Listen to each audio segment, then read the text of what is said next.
Osmafo kwasi benyame. Odi nsempa bi brew. Ti yaso neti. We ye Osmafo TVGH. Na ene ya Akwesidea. Nti no enipa kakra nya adaje ebae no. Ene ye tena ha edidi nkomo asua ade kakra. Ede afa saa Israel nyame no. Ni nyuma ene ne nhihye ene ni nipa de oye ni nipa ankasa no eho. Ye pese no kure ede adi. Enu nti ni ye saa program bi atisi. Nti no ene no ye be kasa bebre. Ye be ye amamre bi ede a kire nyame nipa dwumadie sabi obi ekuta car ye frɛ driver ni na tese okaka obi kuta throw wheeler ye frɛ mason obi kuta oyiwan a ye frɛ carpenter enti ni ye be hwɛ de ye frɛ nyame nipa no ono so de dwumadi odi ye enti a ye frɛ sɛ nyame nipa no ye ba be hwɛ no nyina ni amani party ase sɛ enye obi na no kasa me nyame nipa ene ye nokore obetumi ye nyame bi nipa na momo Israel nyame ne de o meho kura madi nkan aka ewo videos mu se obi a ye frɛ no osofo obi a ye frɛ no pastor bishop archbishop apostle wo mu ni Israel nyame ni twaka bia opa bi se wo mu nyina 11 se wo so ni Israel nyame nanam eno no frɛ wo timi ka kyerɛ wo sɛ wo yɛ hwan o kyerɛ wo nipa ko a wo yɛ sɛ mo so ka kyerɛ wo sɛ wo yɛ amama mu ni ndi sɛ nyame ne yɛ Israel nyame sɛ yɛ Israel nyame anka wo so timi ka kyerɛ wo sɛ wo na wo yɛ Hebrew ni no wo na yɛ Israel ni no efisɛ me o frɛ me no de o ka kyerɛ me no ampa nso ma yɛ hwehwɛ mu ahu sɛ de o ka kyerɛ me no nso yɛ no korɛ wo nso de o frɛ wo no de o ka kyerɛ wo we no ne niama ene yɛ bɛda na di na obi ahu no korɛ baby ewo piao yeah enti no so obi ka che say oh nyame ba ko na ise oboa say ye nyame ba ko na enka kwan a ye nam so de ko ne ho eye ba ko pe adenti na ebi di o mani kire awia ba bi awia pie na ebi so mfa o mani kire ba bia adenti na ebi se memenda adenti na ebi se wo mo de onkuta din bi e frɛ ne Yehua we nyina ye confusion a onipa nkasa na wakreti ama ne ho da bia me ka kire nkofo se tumi oni din otom onsan ye oba no onsan ye obema oni gender e wo se nipa te ase esa because honhom wo hoi eti se sabita frache oni pa wuo na honam dua na pro na ka skeleton no ukona skeleton ni gu a obehu so ye oba ana obehu so ye obema sa na honhom te se honhom no pese oda ne ho adi kire me kwasi a opa obedane ne ho te se ebo obedane ne ho te se akukọ obedane ne ho te se nipa obedane ho bi opeso odan because they have ability to control nature you can so be control nature nature say he has powers otimi dane niam bebre a wo nti ase and once or know what that ability to do all these things he becomes God. Ye no a ya hwe ase no na me ka che obi se ye na ye ka fallen angels angel na wa hwe ase no ye nim no ye timi ahu bi na tu ade na mo ntumi nyini se eye mo a na mo frɛ mo ho za efi se kra no a eti nipa mu no kra no eye nyame esu ni bi pepepepepe enu ti no se onyankopɔn bo nipa se ne se so enya physical we no oka eye honhom a eti nipa nu mu no okra na ati nipa num no ene ni nyame de ne ye pepepe ne nyame no kura wote se de nyame no wote se de ya ka nyame ati se de e de ade it's about time ani pesua no ti niamase no huru se ye ka nyame a eye tumi eye honhom ebinum ye omo se oye sunsum nyame ye sunsum ye den sunsum ni se awiabo na edua ni sunsum ene obroni beka say shadow so shadow has no power. Shadow cannot move unless that object that shadow is down no e move etinote bia me ye correction say obeka spirit asemo a kan say honhom ne mo muka say sunsum a obo wo sunsum edua ni sunsum na da hoyi de na eye it won't do anything so on say anything enti your language no na sometimes no aya na your mistake ya cross no na ma ye nti ni amase so honhom no it say energy it say ahoden na ahoden no it say eja eno ti ni ebri bia obi behu tumi no ohun say eja edere eno nanam so maye nana kwakumosi okohun say eja na edere no wanka say ye bayi ena anka ye beka say ye bayi enso no ohun ye no ohun say ye tumi nti okono akokohwe ti nti a edere nanso ewura na nhye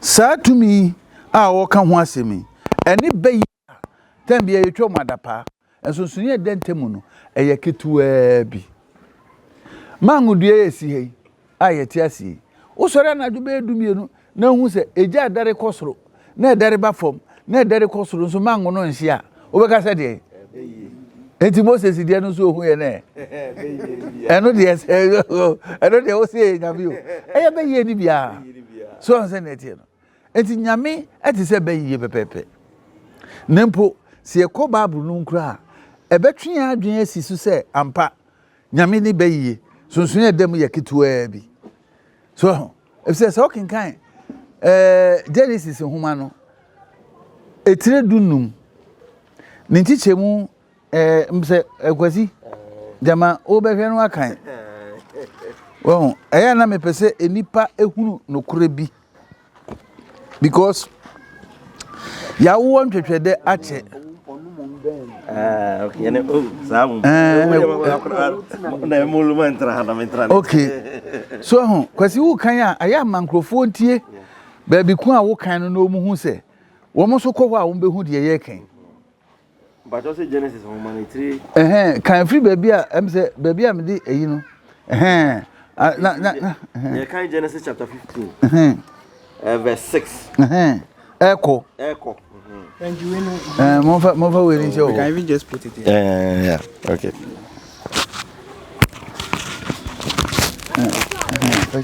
okay into Genesis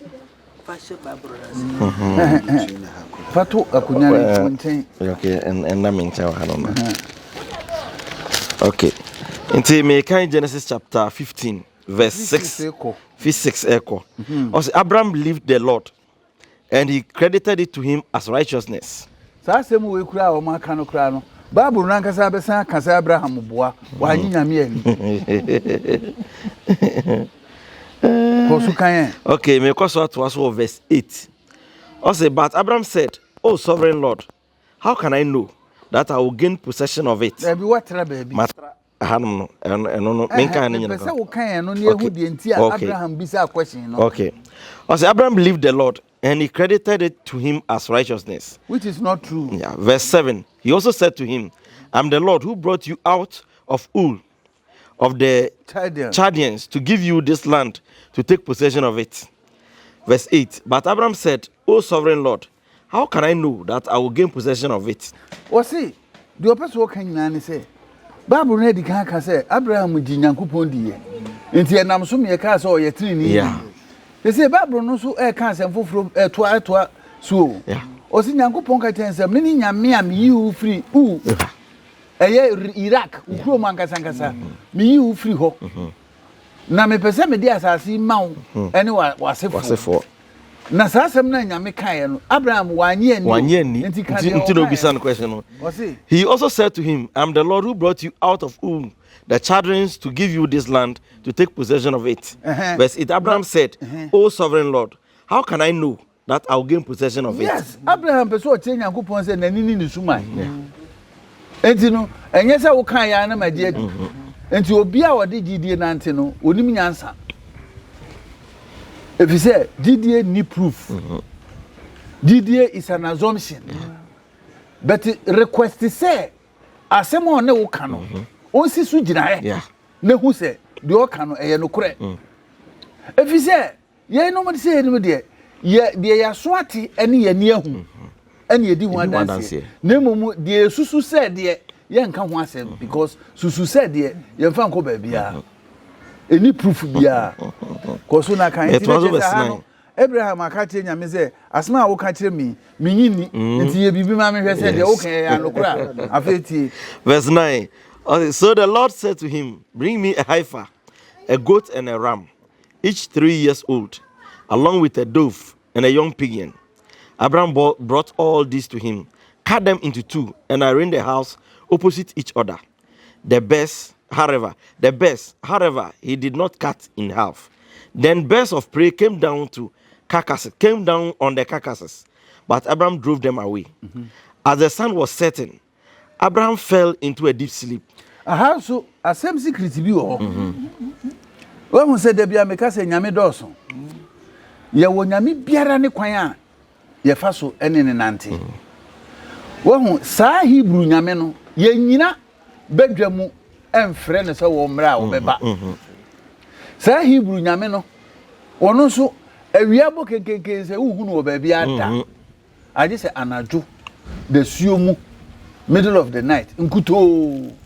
Enti sɛ wokɔ baabi na obi uye bisa na onipa kono ka che so tenase na menhwe mu ma wa bisa ne so ye baifu ana bisa nipa kro ne so ye baifu ana ukọ baabi na obi ye so mi ye sofo na wo mi hu se enu ana hye pint brew na mi hu se krama bi ba o te mama na bia hu so ye baifu complete because Hebrew God no ni nipa wafa no or man authority to behave that way.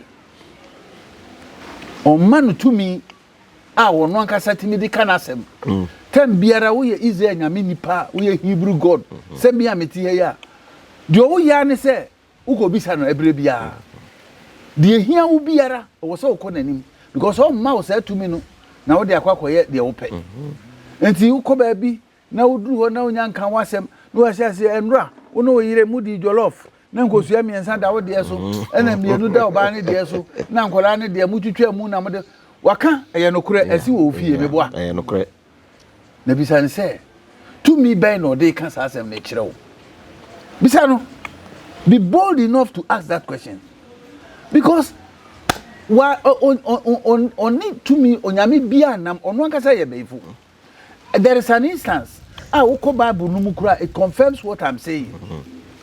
I don't think the Bible no confirm what I'm saying. Bible no confirm what I'm saying. Say there is no recorder. A record to us say me na kwaku mosi. The momo friend Moses no. We dina Israel for any can say me who say there be all the time no. And some of me aka bibia kire Israel for no. I just say okopopo no so. And okopopo no so in daytime in the middle of the night. Esuma sika bi. Ansana wa fre to me no.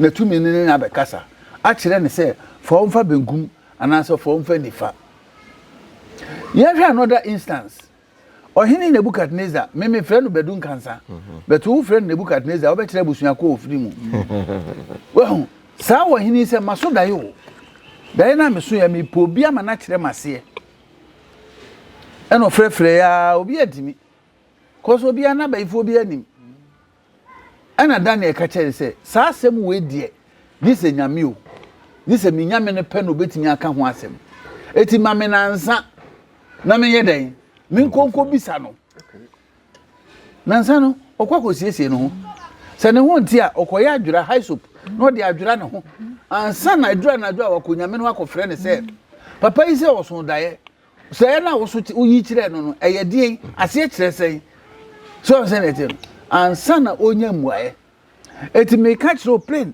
obiara obekọ ne ho osi me ye nyame nipa osi me ye konfo osi me ye bosonfo unya kọ ne ho no wa misa question na ofi ase ka ofi ase ma esi nnura ene nnansa na ye no kura ka hu so ye befo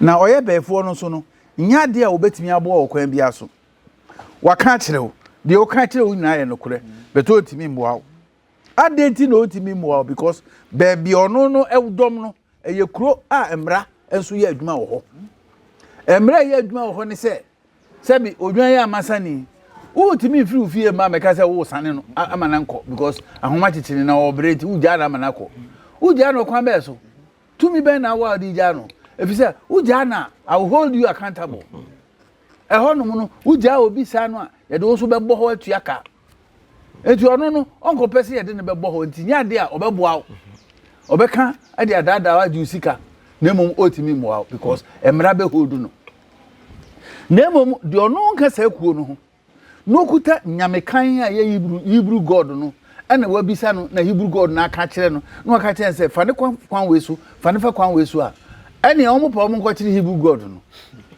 if so no wa kire kwan so an senate enye me kwasi ametiye ena me kire kwan say yese na ube free sa o hel no otwedi amponkwa me na nam nyankopon ani din di asem no ono no wa kire ne kwan me dia me yosmafo ena ma ba be kan kire wo enti se wo ye na wo sane wa obi antimi me hold me wo mo nko ne ho no mo ni nkodi so an senate enti these are the differences ewo onyame ni pankasa ene wo mo a omkuta bayiye ya wo mo from ho se nyame nipa so these are the deal because be say nipa ni da ho besides that enso ede bia ya na me kan se bi se atumi a epre edi asie wo asase we so ene ba bia ye mienu ye wo terrestrial spirits in Italy womo frɛ asase se terra terra and omo dey terrestrial spirits that is asase so to me and there was celestial beings omo so ye ewiem ne soro to me these two parties and omo compete with asase we so na no kwasem a wo mu a I won't beg anybody to me come asem na me say obedi atinya medical catch say wo tinye na wo je na hu ni fa so ma me opatie umpamentie this thing no is between the black race and the white race no kura wo ni say obroni be catch say oyese oboa obroni ne honhom no e ba asase so through black man no obroni ne honhom no na etipum ensuopu emu na eti enyi ni o but dachi ubeba be hu say asma make an no kure eti no yen no a ye blacks no yen na osoro exeda e create yen say yen entra ha emfa mo ye bra ansesa eti no according to say we have had opportunity to go back to where we fell from but they never had opportunity to go back envini ebufo bebrebe na wo mumu no na me yi bi adi no because wo no wo mbegu usuo no sa no wo man any opportunity because there was no land, there was no plantation, and they stayed in the waters for so many thousands of years and san asasi eba be okay ye the creatures eba be guso so it is not omu spiritually no omu ho de asasi adane no mu say hey ensu ye beta ni na akofom ama se ye nya asase a enobaye ni niama ma asase na ye kama na nkrofo bi so abaso san nkrofo no ma baso no wo mo so free ba bi e free ni ebe to ensu mi but wo mo de wo manya opportunity to train themselves and go back but we never had that opportunity it's ye be any day then we have to compete with them. And the sense almost need creating spirit because they have already fallen. And the ability to create and the only thing on Bayane say they have to send their spirit into the woman, which is the black woman. I say what they I confirm gosia. Akogu wakokwase obobo abobo ni die ni na but obobo wi ara bo se we akonfirm era we wakokwagasa so o say sana koye eno na wo scripture no ma o mo ka say the birth of Jacob and Esau momo friend Esau but enye Esau Esau ye wo me na ya akwa bi eni ni nua ya Esau no ho no na saa ade we ehya ase epie enti Esau no de the entire nyani din say Esau no my explain you other videos mu but I will continue to explain. Bible natural say na ne hu wonwi kafu although wa bo nwi din but enye ne kafu eye enti ne friend say din no na mom ne timi no said the ye dia ye ya aye kitenkete nti wanti we obroni fra ye die say woolly hair and omo de na stretch hair and a stretch hair no on say akwa akese enye kitenkete ze di eti maame na owo sa akora no mfantini asem a odi okan ne say ne huni te de esaw sawe sapo ye di dware ne huni te de wo say kan sapo no so no na de yekotu adua bi nti ne abobọ so na ayi ntiantia akwa asa no sa na trinwi no ese no ade a na ese no na odi tunwi ne din say ne huni te de esaw no mo si iso so ho say but wo hwe the alphabet so mo dey form that word now it shouldn't be pronounced iso because iso even the letter I should have started not e because any word that e starts no the better pronunciation is e so but in grofo ye mistake be and I say eso a enka el correct atro uyi e na ubenya so. But here is the case, we in Penaka SAU. SAU, how do you pronounce it? Sao. So you pronounce it Sao. And this whole pronounce so and only Sao, not Eno Bekanwa. Why do you then pronounce it Eso? You see? Wrong pronunciation, no? And also can't be my the truth, no?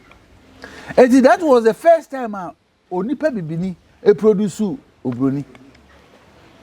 And I say eba be de kane no na eba sa no a tete ho mpanimfo no mo adwen ye o mo say we no mo nye nipa o mo ye ahohom na ahohom nso ni hu kwan say o mo tena nipa mu nti no mo ye rituals to send them back to the spiritual world nti ne ye wo akora ne sa na ye ya amamre bi ne yakuno no say on sign ko spiritual world. It is had we koswa for several years. Na emba ewo sa creature na on say ne ho ofe. Hwe ne ho ni fine. Ne ho na nimu nso kama eten ye die. Nti do de na sie on fa ne nko eme enya ne kwan. No de na sie. Nti o de ne sie kura na sia na fa kura ne tusu. Na obenya be say 8 9. Na ohun say afa de o de ne sie a enye yi a afi no obeka the reason why e was so dwane akwara ni dwane free ekura na se na obeka nsem na kire no oka kire no so akwara no so anya information no na adwo na pam no mama ne ho so no ato wirem wono ato wirem no ba ko bi so ato wirem o ba bi nti omu didi mu na makosia omu kosia sa no a no mo so abo mo sese e wo doctor na se cave bi mu na ho no omote de edi amity eba black race any white race and temuna me chechi mu. It started with the black race. The offense, make me say offense, it started with the black race. Why? Because of lack of knowledge and this how offense and yet deliberate. The black people were not deliberately attacking the whites, but it was lack of understanding, lack of knowledge. You see, they see them as gods. And therefore, gods are not supposed to live among men. So they should go back to their spiritual realm. That is the essence. So, and then also, it amounted to destruction. Yeah. So, it could be no. Na enkolani tie story no nyina no. Say the story was against their parents, culture is against them, their life. Etino mo so ko bo ho adwa. Obi ani ho pese owu. Obi apenetrate didim. Obi apenkwa. Enti de ko ba ni say wo mo bo ho adwa na se wo yo bomofo na ope ho asem ekofa ba bi omo na wo hu se wo hu omo a. Obekwa koka. So, obekwa koka. Say enkrofo ni bi sha ha. Ami abeto ayede. Akoku. Enti e wo so omo so omo ye dey to silence you know omo finish you. They did enmity ebufuo ba ye no. Enti the whites were killing for their survival. And the blacks were also killing the whites because of ignorance.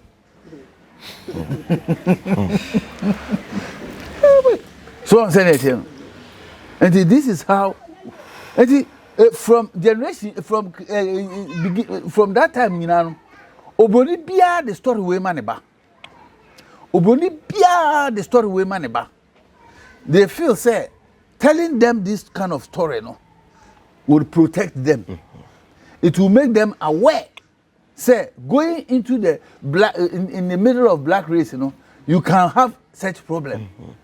And it's either say oh now I'm more safe. And I say you just don't even go at all. Until it's hard way na they buy. Until abrofo no there no mu kum for survival. Until they do baby no. Omu say omo ye minority. Now omo ye minority no there is also a threat. I just say they don't know the time yadwene ebesan aba omo so. And Christianity, Islam, ne ade omo de buy nyina no just to shift us from our ancestors' culture. Because ancestral culture, no, it doesn't benefit them.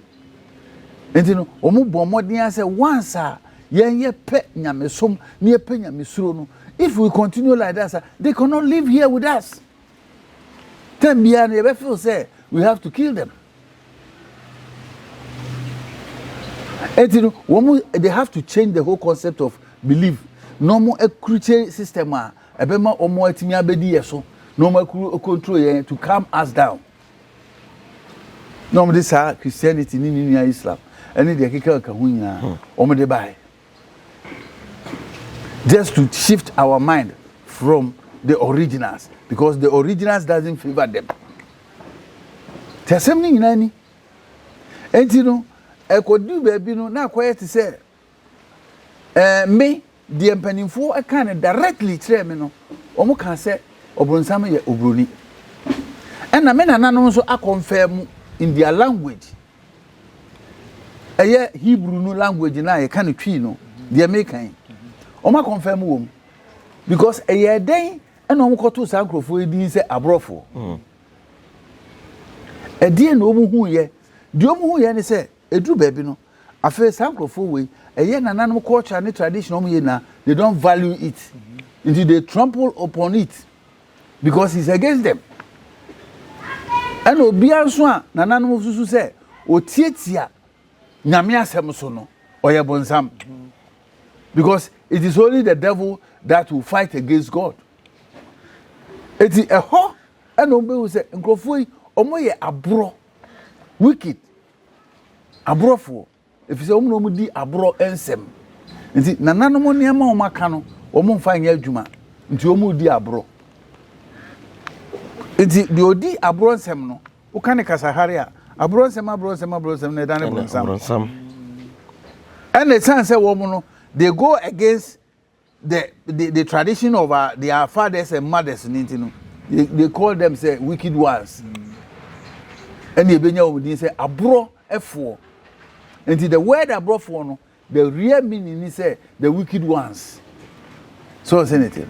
It is almost who say, Yendi woman to mu itoto. Et no, tembiano almost pequania on befaswa, on beruye. It is right now, no, I had to say, awakening spirit in a year, man, they are shaking. Awakening spirit in a bano. Omo bohu papa etinu omo percent keka omo nko a omo duru baby na se woman antimi amfa na da COVID-19 panie ene ndo ankuyan a afi de beba ne se ombesa na atuo enu ti na omo aye nuclear bombs ni ade de akọ hangi wiem efi se omo wo technology so mu jamu a they can direct it to Africa straight. Not to say a destroy yenina. Etino, nananom so ama warning from 1951. And as a controversy between the white and nananom esase. So, omo frɛ omo say extraterrestrials. No omo frɛ bi so say UFOs. So, from 1951 and omo ni America esase this year ni. If say America is the most diabolic nature, diabolic creature, diabolic people on this planet. Obi anye terrorists enter America. Eti nananom hu. And they decided, say, a time will come, they will bring them down. And that time is now. Now, I tell you the truth. America will never ever, no matter how, won't come back to power view. Because the time has ended. Diana Nebuchadnezzar saw no. I know him say, woman him say, Embemuno. Diana Nebem 9/11 no. No more papa to papa so say you win a year. I win a World Trade Center. Not someone who say Elopre, to Nelopre, ne quine ho. No, American security. But to play a chase, you say, but he now walk because Elopre to a Hanefa, and then I won't ha. So, and come over breaking it down before he gets to the towers. But then aeroplane. And yet aeroplane, if anybody should tell you it was an aeroplane, it's a blatant lie. It was a prophecy that they never thought it would come to pass. And as hard to see, just look at it, say, economy of every nation is shaking since 9/11. And the prophecy said it clear that say, if the stone hits the 2 feet, that iron mixed with clay now, the whole structure will break down. Yeah. The structure means the structure of governance will break down, and it shall never survive again. If all kind of see, they will try to survive, but no way, they will never survive again. And the America himself, he knows what he's going through. He's just trying to come out. Say, Obenya baby di nitiafa. Nanso, nyame aka no aka. Oh, because wicked intention na omo wono. Eno ho akatua. No, eno omunya. Now, America is so lucky to have had the black people living there. The day the black people will leave America, I wish they all decide to leave. Even by this December, they all decide to leave. They are surviving because of the black people who are living there. If they think I'm lying, they should drive all of them to come to Africa. Let's see within 1 year what will happen to them. Because the gods are prepared and ready to strike them down, break them into two. They are only waiting for the blacks to decide to come down. Yeah, intro. No crowd that one yeka. Etino, Abrofuno yes, Omo to the kum blacks, Omo yes. It is because the blacks don't know that the day they will live there, no. Ebenu baby crowd, Omo Abrofun baby go to Japan, so because they know they are their protection. And so Miss Empire Bonnie say, Commune in Antias, say, Yabeba Africa. Near Hedi, Yamibayo. So, who offer ammunitions, offer bomb. But I tell you, what can happen to them, no? Bomb can never save them. Even if a hurricane, even hurricane alone can destroy the whole America within a day. So, not to talk of other disasters. And in Nananom, a crowd will say, that before we free America, no, that day they will end America. America can never even have the status of third world. So I'm saying it here. And everything is in order. It's just that we are in transition. That is why we are suffering. But time is coming that we will be liberated. That is what the gods have told me. And it can never fail. I believe that. Yes.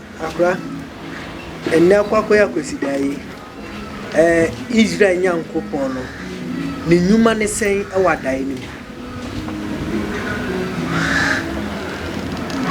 Someone say, Adayano na yatro Bible say the feast of weeks. The feast of weeks. And only Adayano. And the Adayano swan.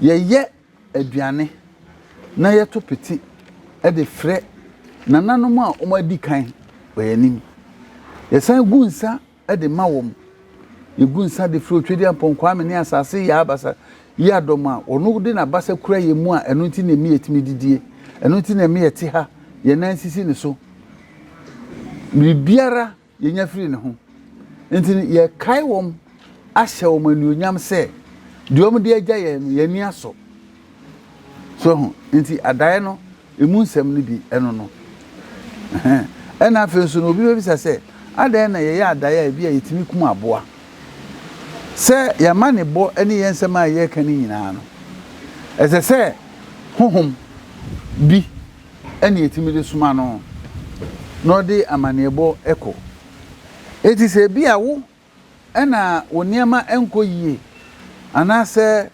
nneɛma ayɛ bisi basaa na sɛ yɛyi apayɛ ne yɛkankye ɛwɔ wo asɛm no ho a ukura akokɔ ukura odwan no nso di hɔ no ɔtie deɛ yɛka no nyinaa enti sɛ yɛkankye ne yɛyɛ biribi awie a afɛ ne yɛbɛsoma ɔkra na ɔte akokɔ no anaasɛ odwan no mu sɛ deɛ ɔteeɛ no ɔmfa nkɔ mpanimfoɔ anim enti ɛba ne sɛ a yɛbɛkum aboa no yɛkum aboa no a wohu sɛ yɛyɛ bɔne nanso yɛ me deɛ mehu sɛ yɛyɛ papa adeti ne yɛyɛ papa sɛ bi sɛ obi wɔ afiase na sɛ woyi ne fi afiase a wayɛ ne bɔne bi obi no nso ɔne hwan ɔne kra no a ɔhyɛ aboa no mu ɔnde ne ho biom wɔnya kɔhyɛ aboa no mu ɔnde ne ho biom deɛ bɔde no bɛdi ne bɛfa biara hɔ na ɔnam nsuo ɔtɔ no ogyina mu a ɔtumi nya hwee na mmom sɛ wotwa tire no na mogya no gu fam na ɔkra ne pie firi mu a wɔyɛ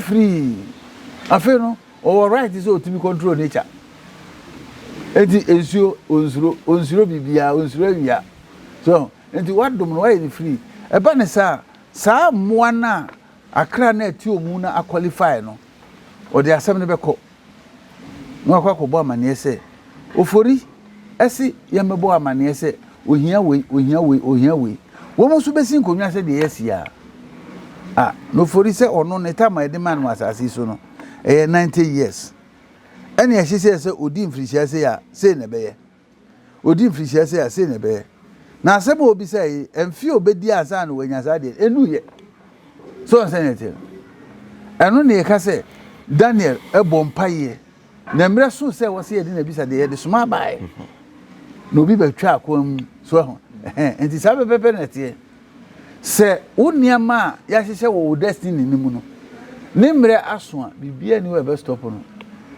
na ɔmo de abrɛ wo street sɛ ɛnso ya they don't want you to go before your time if you say dwumadi anti wo ha no program a yɛde ama wo no program no so pɛ you have to leave sɛ me a mete yi deɛ nti a yɛde me baeɛ no meyɛ wie a meboa epa mi ndi gari bokete kura meko because mi ni assignment bia wa ha bi nti menya wie na ma wie wo se meko na se me bo modin a ho ne be ka tem se mmo akwapa no kwafo bra ba ji wa home so se ma modin so a ho na afi be ka tem so wo ho aha wutinye sanko na ko siesie na bra so na te se no mayo samayo me na mframa mu pe kwan asan aba so say that no mo say me pass ye dia eno ani say be ko planet a me free so hwe form no nti fallen angels aye ka no eno ani ye kane no ne ye abofo ye ka abofo anko broni kura anka wo so o ka ne die ne yie well because obo ade eye ba ko singular ena abofo eye plural enti ko broni kara so ka say creators and so say angel ayenim the formulation of the word angel omo mo kete o ma de ase so say net enti no ye nyina na ye abofo a yahwe ase no so say net enti afi no ye ko wasem na o ka obi say no so say ni ye kinkan bibi say Israel nyame no esumu eni ehunu no oda no ho adi esumu no oda no ho adi bajo kan to aso bra 14 or 17 nti na ye kan Genesis chapter 15 you start with verse 6 nti se sia no meto aso 17 honom was when the sun had set and darkness had fallen a smoking fire pot with a blazing torch appeared and passed between the pieces.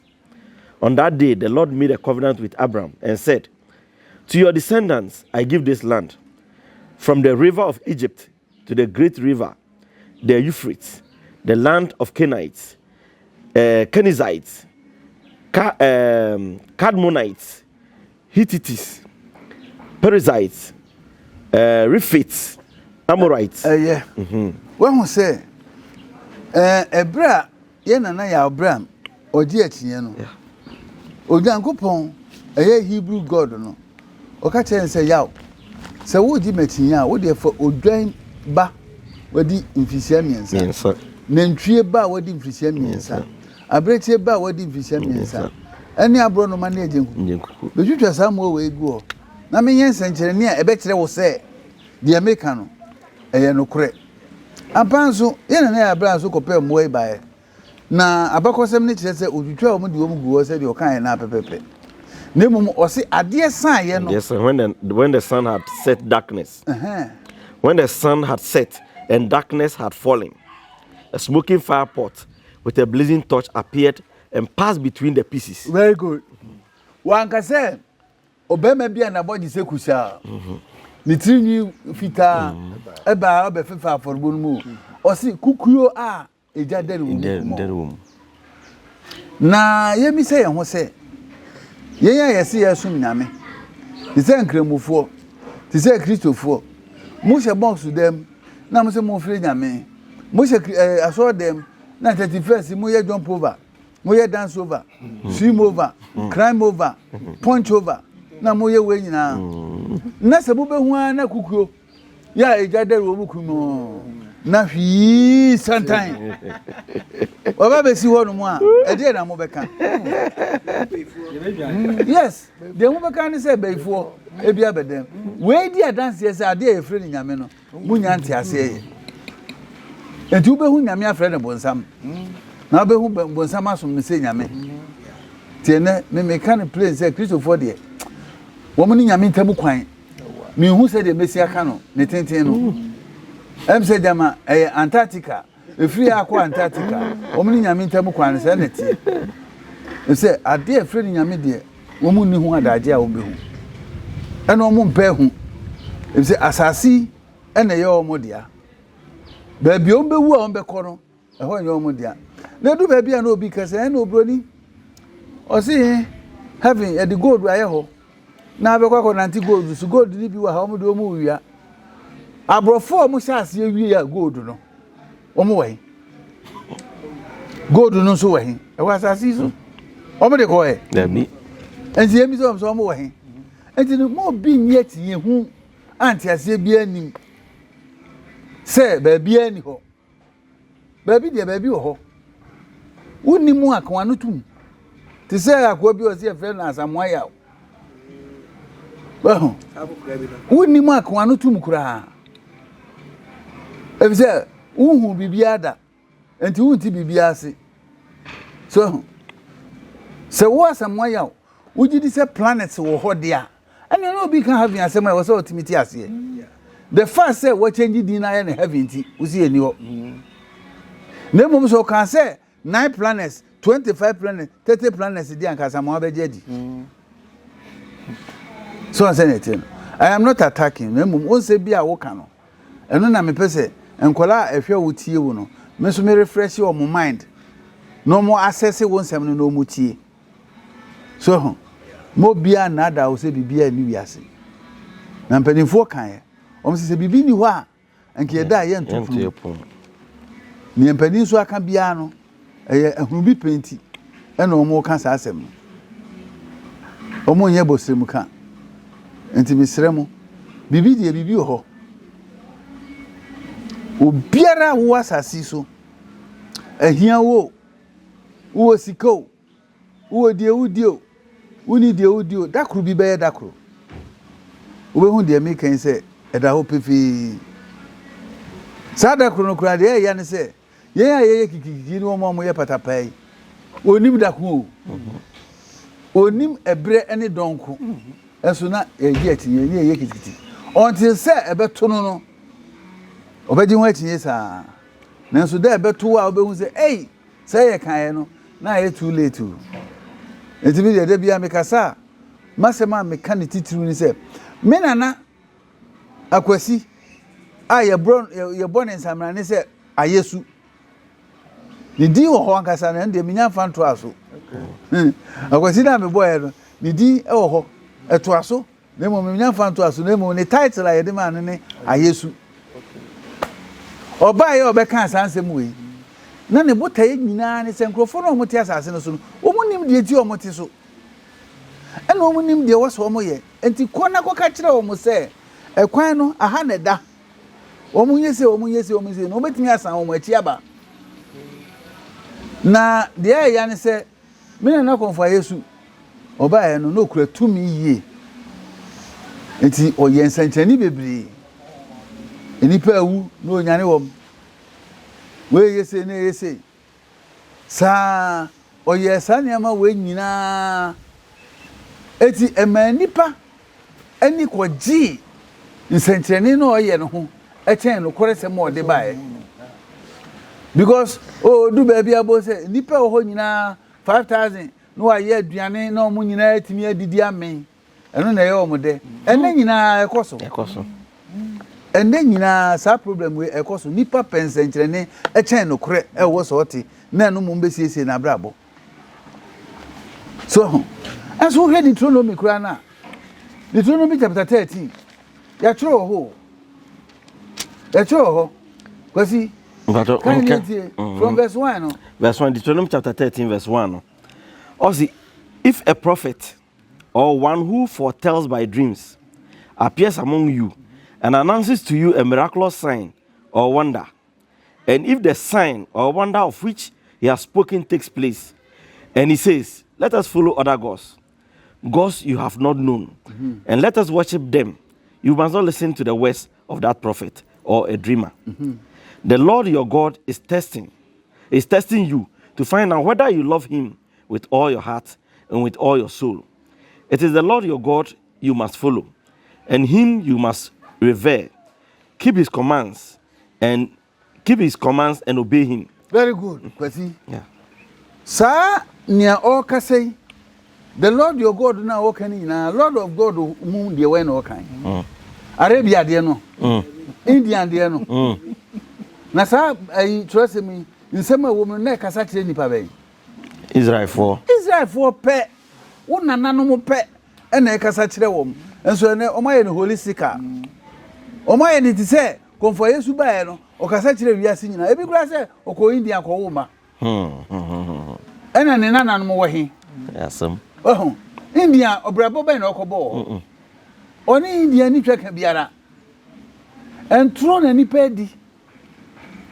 Enempo saa no amanfo to wo mse ena Sarah pamu Hega ena Hega ena odi ne ba ye friend ya Ishmael odi ne ko Saudi Arabia nti ono no ko wo Saudi Arabia it's not true enye no koreda tomotom enye no kore wa fo adwi su ye adwuma enne kura yesi ye ne abie no se ko fa kora e wo sunyan so metra won chen anade ko fa kora wo tamale so metra won chen na kora na ya so den no wapam no a ofisa kora na hin obedwen so obeko na chi na kora ni ntimi sori nka se Cote d'Ivoire minimo bia no kuta ne bakoro teche no me de me ba na Cote d'Ivoire onimni ni wo wa na ne se ne wo enne oso odi hu tutu ya de o che no enso no mu no wose nyina yeti ase ne hu se during those primitive ages such a person will never have any brain of going to another man's land of which he has no relative over there to go and make her own knife. Obasa na chiaba Egypt aye ni krom. Eti obi ka che o say Hagar the Ishmael eko Saudi Arabia oboa. I am saying it and repeating it. It is never true. Enya no kure da. Wa hona quiet say se wo yo bi a sebi ubo ho modern na wo ye popular obi a ye bibia no person de ne ho bebata wo na nkrofo so te ne nka sa na akwakoye Israel nyame ene ye nananom no esanse wo mde nimdie ni nyansa ekekere wo mkuro ne niamaniama ne ntino Ama omobibi omoye no was so perfect and people want to emulate. Komfo pese omodo omo bata wom. Eti grief wo kwoti omo dia. No mo di Israel nyame abebata ho. Saudi Arabia ko kwoti omo dia. No mo di Israel nyame abeta ho. Enso wo na ya Abraham no afraid Saudi Arabia for say akwamukafo. So they are not part. No afraid omo uba ko hwe records. Munko hwe titi abakosem no afraid omo say akwamukafo. Until they can never be part of us. Never. Minyanyi yimu na emum e wose no kura ni daadi. Ni ehu se we ani na wensu ni. Oh, but the go for ya makweti say the whole world no was one, which is Israel. Which is not true. Ye yankasa na ye form that nation of Israel no. Yasifi Mesopotamia. Ya buku ye dahai ekura akonfirm. Me dey akire e one vision pen. We osi Ghana historical survey. So na unyabi na obiemu a wo se jebi dan kwakura e kan saasem we. E wo page 3. Ghana map ho. Page 3 ho no. Ukinkan ya ba bedu ba bi. Osi gwasi kan na mitie. Kan free hey. Okay. Okay. Enhwe book ne. Okay. Na saasem nso a jebi dan kwa no kan no. Enye nkontopo ba kokura si. If you say there are other books and also justify the jebi dan kwa kan no pepepe. There are other books justify so. Yeah. But what can you Inti also Ghana a historical survey. Inti page 3 ni yawo no. Yeah, can fi point we say the schools, the first of which is designated the migrationist school, had its protagonist J.B. Dankwa and Eva Mayowitz.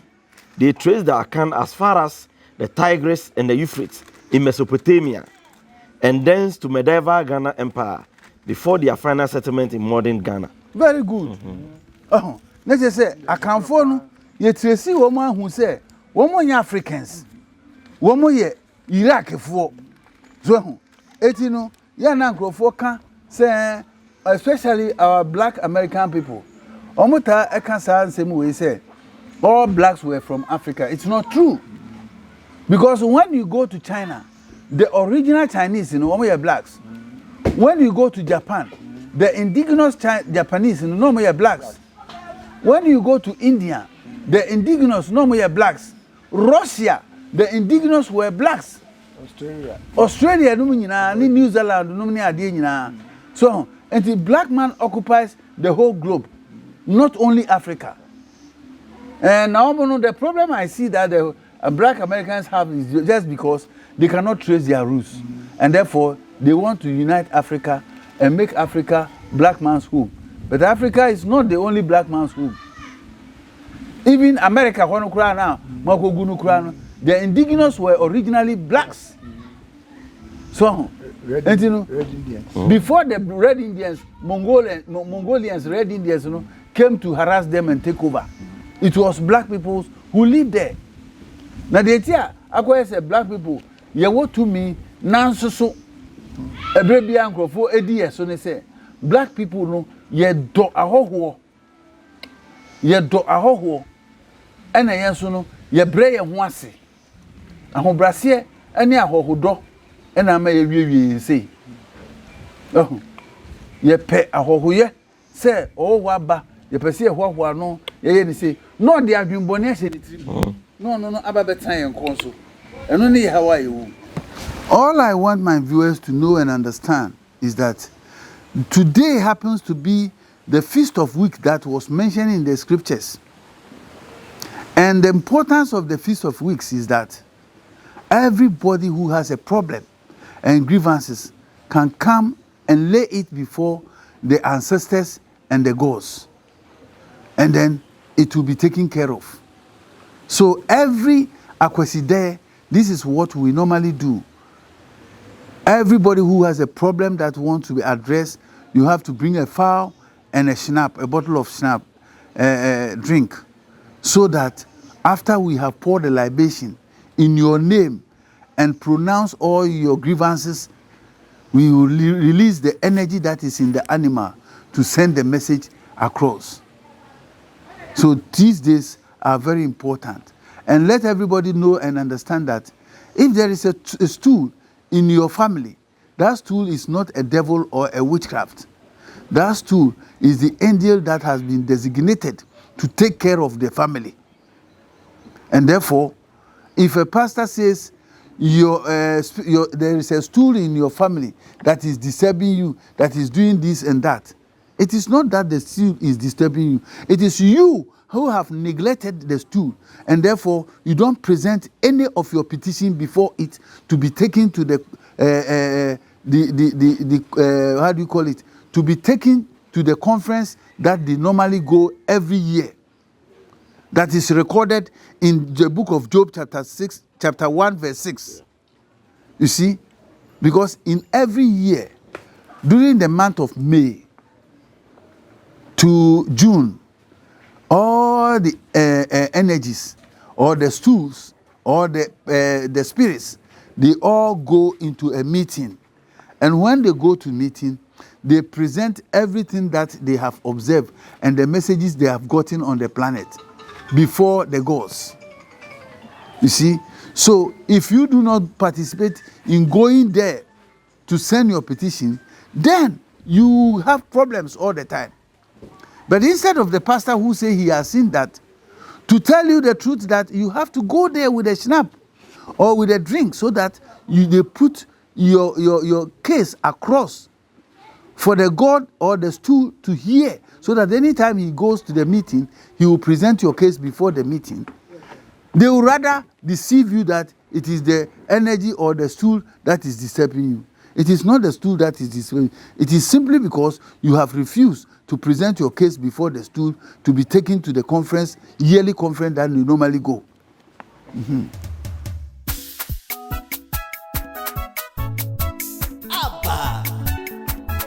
Osmafo kwasi benyame odi nsempa bi brɛw ti yaso netie